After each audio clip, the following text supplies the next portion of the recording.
Joe Biden की जिंदगी का सबसे बड़ा चैलेंज, प्रोस्टेट कैंसर हड्डियों तक फैल गया। साबिक अमेरिकी सदर जो बाइडेन को प्रोस्टेट कैंसर की तशखीस हुई है जो हड्डियों तक फैल चुका है। उनकी उम्र 82 साल है और वो इस वक्त अपने मुआलिजीन के साथ इलाज के ऑप्शंस पर गौर कर रहे हैं। जो बाइडेन के ऑफिस की जानिब से जारी करदा बयान में कहा गया है कि जुमे के रोज साबिक सदर को जारहाना नौयत के प्रोस्टेट कैंसर की तशखीस हुई।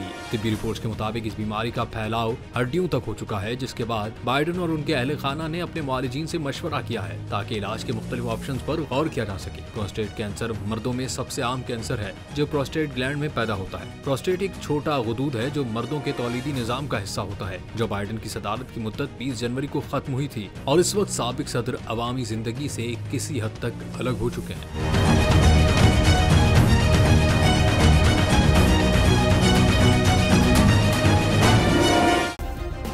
सब्सक्राइब करें और बेल दबाएं ताकि कोई खबर रह न जाए।